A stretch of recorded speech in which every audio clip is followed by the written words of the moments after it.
will all of Mumbai be a livable city? And do you give me one time, like approximate date bhi chalega, but it will be a livable city? Yes, it will. And I'll give you an example. I'll give you an example. If you saw recently when there was flooding in Gurugram, I thought of a similar situation that used to happen in Mumbai many, many years ago, till we upgraded our stormwater drainage network. Cities like Gurugram have that problem where you had indiscriminate development. You suddenly were a farmland where the government allowed people to build a 50-story tower and there wasn't enough infrastructure. The sewage infrastructure, the stormwater drainage network didn't exist. There's no place for the water to go. And that's why you had flooding. I want to give, since you're talking about urban development, let me give you one example. I brought India's first cluster redevelopment project to South Mumbai.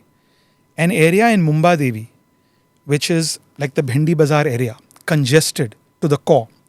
Old dilapidated buildings, chawls collapsing, people dying every monsoon. We are now almost 3,500 families will receive housing in that area.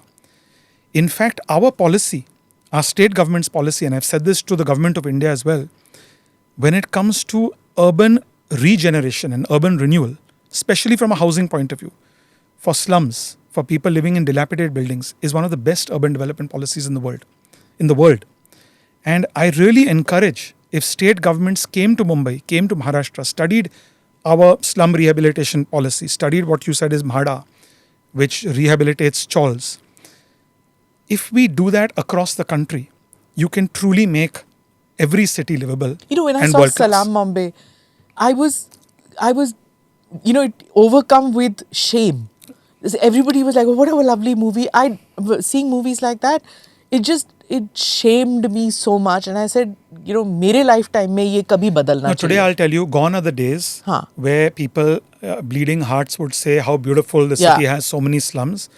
Today, people who live in slums and people who don't live in slums have developed the political will to make housing and affordable housing a political and electoral issue. So while you're right that a mayoral election, I've been a huge proponent of direct mayors in cities around India. While I admit that is not an electoral issue, can I stand up in a crowded street during a local municipal election and say, we will give you directly elected mayors and win votes on that? Probably not. It's not an electoral issue. But urban housing, rehousing slum dwellers has become an electoral issue. Has it? It has, and we're delivering on it. And if it had, then when you were doing this cluster in Mumbai Devi, why don't they vote for you then? But they do.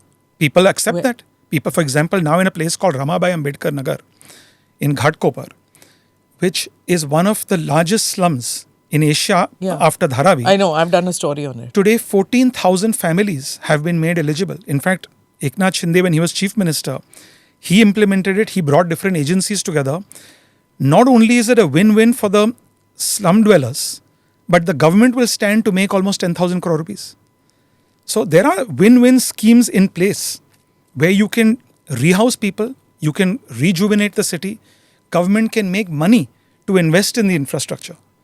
So where I disagree with you is Mumbai has done exceedingly well in the last few years.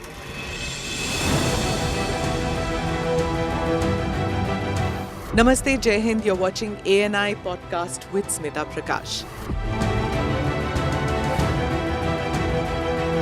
अगर हम उसको मस्जिद कहेंगे तो फिर विवाद होगा. The issue is टूटा है क्या भारत? 400 पार का मतलब ये है कि संविधान खतरे में है. क्या हम लोग ये निर्देश देते हैं कि फला को गिरफ्तार करके जेल डाल दें? वही तो कह रहे हैं सब. ये बेबुनियाद निराधार आरोप. सच्चा सुनना चाहो देखो स्मिता प्रकाश ANI. It does not lie.